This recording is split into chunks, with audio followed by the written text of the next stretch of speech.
새로울 신, 매울 신, 무엇보다 믿을 신, 뉴스 신세계 헬마우스 임영빈 작가 오셨습니다. 안녕하세요. 네, 확연히 목소리가 좋아지셨습니다. 네.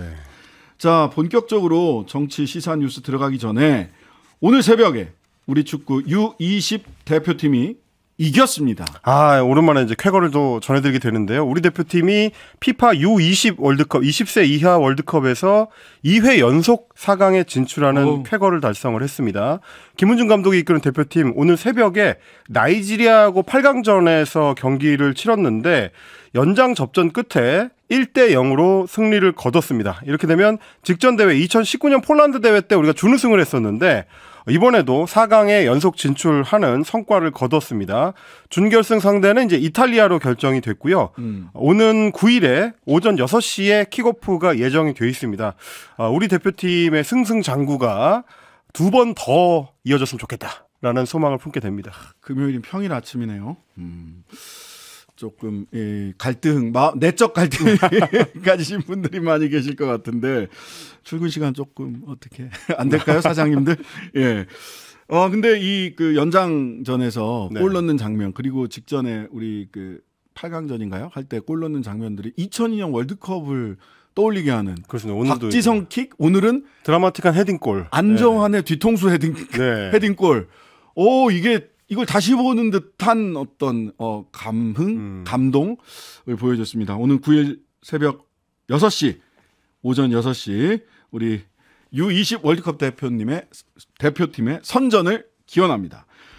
자, 근데 이제 뭐 좋은 소식만 있는 게 아니에요. 특히 한일 간의 초계기 갈등 덮고 간다. 한일 국방장관들 사이에 이렇게 약속했다고요? 그렇습니다. 그동안 이제 한일 사이에 국방 교류에 대해서 얘기는 많았지만 항상 최대 현안으로 이제 걸림돌이 됐던 게 일명 초계기 갈등이었습니다. 그런데 덮고 가기로 합의를 했다는 소식인데요.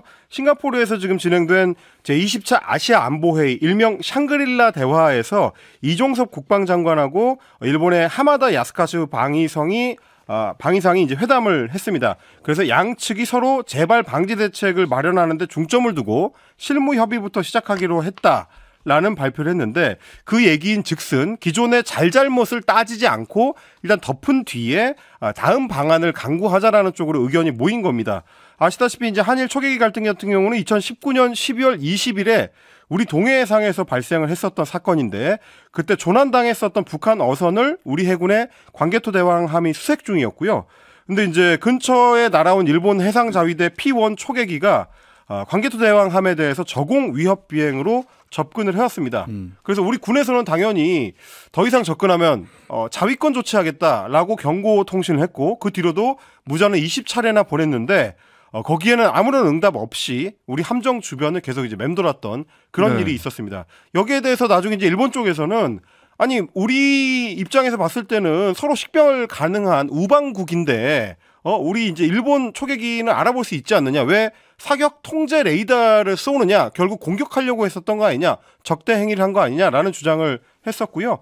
나중에 이제 일본 측에서는 증거라면서 자기네 초계기 내부에서 촬영한 동영상을 공개했는데 그 동영상을 통해서 밝혀진 그 중요한 사실 중에 하나는 일본 초계기에 이 운용하는 비행사들의 실력이 형편없다. 뭐 이런 정도를 확인할 수가 있었고 정말 가까이 날았구나. 그렇습니다. 굉장히 가까이 날았고요. 우리 측에서 이제 주장한 거는 레이더 별도로 조사하지 않았다. 그리고 저공 비행을 통해서 위협한 거는 일본 쪽이다라고 이제 반박을 했었습니다. 이게 이제 서로 평행선을 계속 달렸기 때문에 국방 당국 간의 교류도 그 뒤로 4년 넘게 지금 중단이 된 상태였습니다.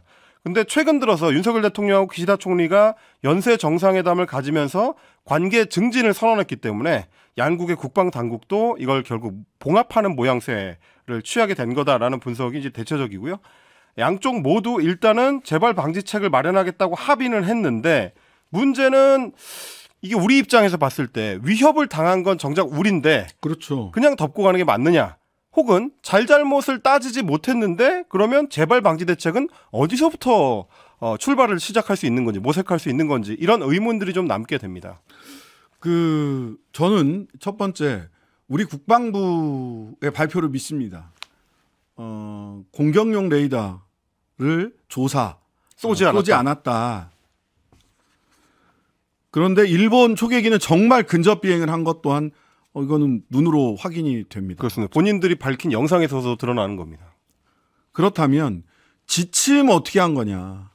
즉 위협 비행을 2차례 그래서 계속해서 우리가 그 경고 방송을 무선 통신을 했음에도 불구하고 위협 비행을 할 경우에 공격용 레이더를 조사할 수 있느냐 없느냐. 이게 한 번만에 끝난 게 아니라 이런 일본 초계기의 위협 비행이 4차례나 반복됐단 말이에요. 그렇습니다. 동해에서부터 남해 제주도 인근 해역까지. 의도적인 거잖아요. 여기에 어떻게 대응할 거냐. 국방부가 지침을 마련을 했어요. 그러면 이 지침은 어떻게 되는 거냐. 우리나라 국방부에서는 사실이 아니다라고 해서 말은 하고 있는데 그럼 일본 언론에서는 왜 계속해서 한국 정부가 선조치를 취하면 일본이 이를 받아들이는 방향으로 조율이 진행 중이다. 내지는 지침을 없애기로 했다라는 보도는 도대체 어디서 어떻게 나오는 거냐. 왜 대한민국 소식을 우리는 일본 언론이나 미국 언론에서 먼저 듣게 되느냐. 그게 이제 니온 게이자이 신문의 31일자 보도 내용입니다. 말씀하신 그 일본 초계기 대응 지침, 이게 초계기 사태 직후였던 2019년 2월에 우리 군이 만들었다는 거를 지난해 8월에 중앙일보가 이제 단독 보도를 했었던 내용입니다.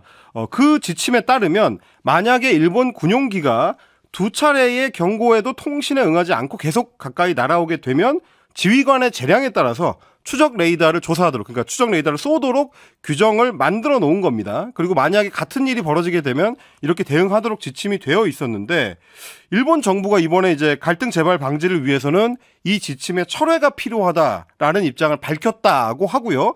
그걸 이제 니온 게이자이 신문이 보도한 바에 따르면 우리 정부도 그렇게 하기로 했다라는 얘기가 나왔습니다. 물론 우리 국방부에서는 사실이 아니다.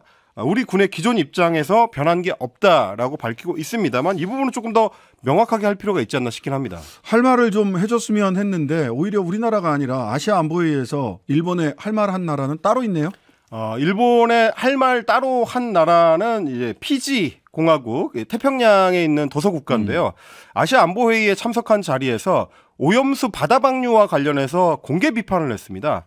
이게 이제 해양 안보 관련된 토론 자리였는데 한 참가자가 하마다 일본 방위성한테 후쿠시마 오염수 바다 방류 관련된 질문을 했더니 일본 방위상이 이제 기존 입장을 반복했습니다. IAEA, 그러니까 이제 국제 원자력 기구가 확인을 하고 여러 나라의 과학자들에게도 평가를 받으면서 안전성을 확인한다. 그리고 그리고 나서 이해를 받은 가운데 방류를 해나갈 것이다라고 밝혔더니 그 근처에 있던 피지의 티코 두아두아 장관, 내무부 장관입니다. 피지 내무부 장관이 일본이 오염수가 안전하다고 말한다면 왜 일본 내에 두지 않느냐라고 네. 비판한 겁니다. 이거는 우리 이제 학계나 우리 언론들도 계속 비판해왔던 바로 그 내용이죠. 그렇죠. 만약에 바다로 방류하게 되면 어느 시점에서든지 오염수가 남쪽 바다로 흘러오게 된다. 우리는 매우 우려를 하고 있다. 이렇게 걱정을 하는 내용을 강조했습니다. 피지는 뭐 아시다시피 태평양 섬나라 18개 국가들이 만든 태평양 도서국 포럼의 회원국이고요. 태평양 도서국 포럼은 1년여 동안 후쿠시마 원전에 대한 검증을 한 뒤에 오염수 안전성이 불확실하다라고 하면서 방류 연기를 촉구했던 그 포럼입니다. 네. 자, 한동훈 법무부 장관 개인정보 유출 사건 관련해서 오늘은 최강욱 민주당 의원 신체 핸드폰이죠. 그렇습니다. 하고 의원실 압수수색했고 또 돈봉투 민주당 대표 경선 돈봉투 사건을 이유로 해서 국회 사무처를 또 압수수색했어요. 국회 사무처는 무슨 다 열린 문입니까? 그냥 압수수색이 하루 건너 막 일어나요? 뭐 맡겨놓은 진보다리가 있는 건 아닌가 그러니까. 싶을 정도로 오늘 오전에 압수수색 관련해서 속보가 좀 쏟아졌는데 일단은 한동훈 법무부 장관 개인정보 유출 사건 수사입니다. 경찰이 오늘 오전에 최강욱 민주당 의원에 대해서 압수수색을 했는데 이제 같은 사건으로 MBC 기자 자택 그리고 이제 MBC 사옥 압수수색하고 국회를 압수수색한 게 6일 전이었습니다. 관련 수사를 지금 계속하고 있는 건데 경기도 용인시에 있는 최강욱 의원 자택 앞에서 일단 휴대전화를 압수를 했고요. 그리고 국회의원실에 대해서도 압수수색을 마쳤습니다. 최 의원은 이제 경찰에 따르면 일단 지금은 참고인 신분 그리고 이제 용인 자택은 별도 이제 압수수색 대상에 포함되지 않았다라고 합니다.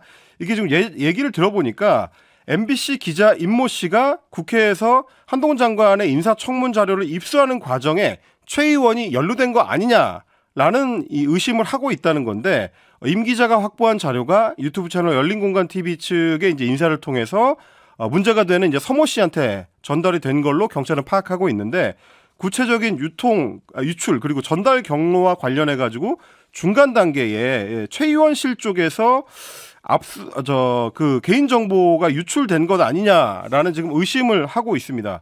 근데 이제 이거에 대해서 최 의원 쪽에서는 취재진하고 만난 자리에서 황당하고 어이가 없다. 이런 식으로 장난을 칠 경우에는 대가를 치러야 된다라고 반발을 하면서 한동훈 장관의 개인 문제와 관련해서 이렇게까지 공권력을 오남용해서는 안 된다라는 입장을 밝혔습니다. 그러자 한동훈 장관 참지 않는 한동훈 장관이죠. 참지 않고 곧바로 여기에 대해서 이제 반박을 했습니다. 가해자가 피해자를 탓하는 게 정상적인 모습은 아니다. 아니 최강욱 의원은 참고인이라면서요. 그렇습니다. 거기 어떻게 가해자 피해자 개념이 나옵니까? 참고인은 참고하기 위한 사람이에요. 피해자는 따로 있잖아요. 근데 어디서 법무부 장관이 참고인한테 가해자라고 얘기를 합니까? 이게 언어 사용이 이렇게 막 해도 되는 거예요? 가장 엄격하게 언어 사용을 해야 될 사람이?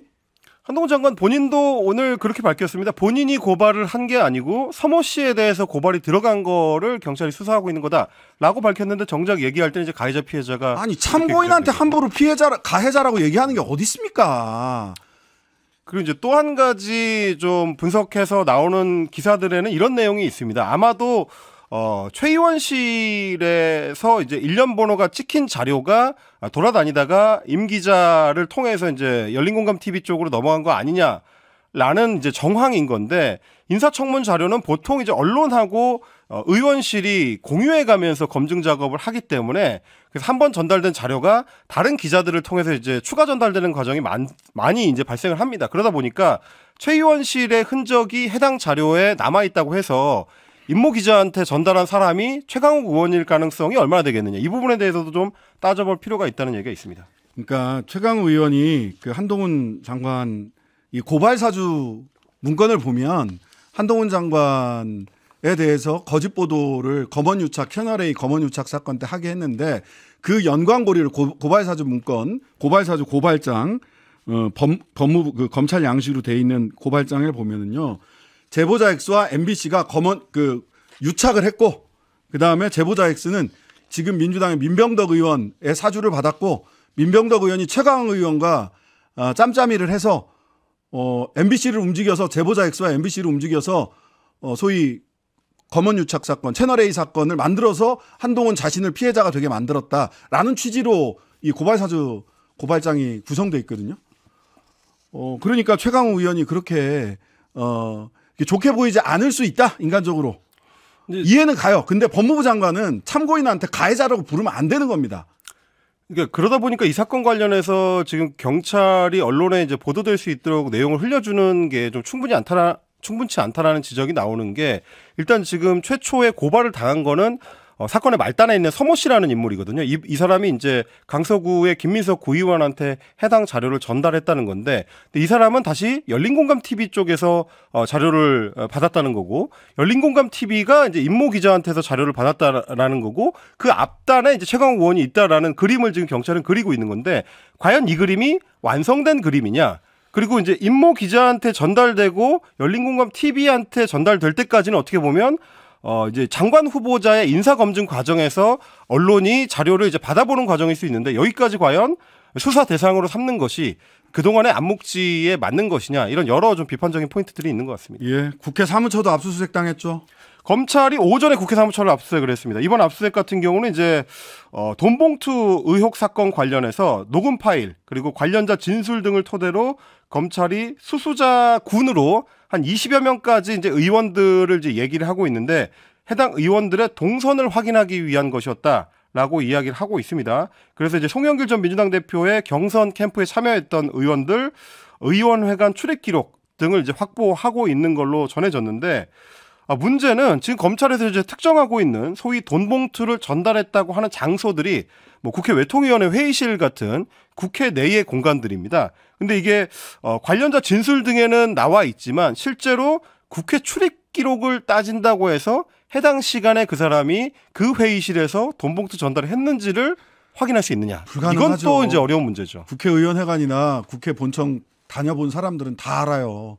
국회의원은 그냥 프리패스입니다. 그냥 들어가요. 문 바로 열어주세요. 국회의원 아닌 사람들은 어디 목적지가 어디고 어느 의원실에 가고 무슨 용도로 가고 다 쓰죠. 근데 의원들은 그냥 알아서 열어주십니다. 알아서 이 출입문을. 근데 뭘 이걸 가지고 국회 그리고 뭘 확인하려고 하는지 궁금합니다. 국회 한 번이라도 가본 사람은 다 알아요, 이거. 그리고 실제로 본청에 들어간 다음에는 어디로 이동하는지는 의원들의 자유의사이기 때문에 알 수가 없죠. 예. 그러니까 외부인이 들어갈 때는 목적지를 얘기를 써놓습니다. 그런데요, 국회의원들은 어디 쓰지 않아요. 보좌관들도 어디 가는지 안 씁니다. 그냥 패스 찍고 가고요. 보좌관들은. 국회의원들은 패스도 안 찍습니다. 알아서 경비원 분들이 국회의원들 가면 문 열어주거나 또는 아예 패스가 없는 쪽으로 이렇게 들어갈 수 있게 해주세요. 예.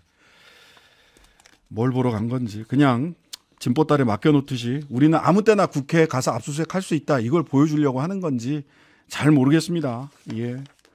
자, 민주당 혁신위원장의 이래경 다른백년 명예이사장 오늘 발표가 됐었는데 논란이 되고 있습니다. 그렇습니다. 이래경 혁신위원장을 이제 오늘 이재명 대표가 오전에 직접 발표를 했습니다. 그러면서 혁신기구가 마련한 혁신안을 전폭적으로 수용하겠다 이제 이런 입장을 밝혔는데 소위 그동안 뭐 준다 만다 논란이 많았던 전권을 위임하겠다라는 의지를 이제 확인을 했던 셈입니다.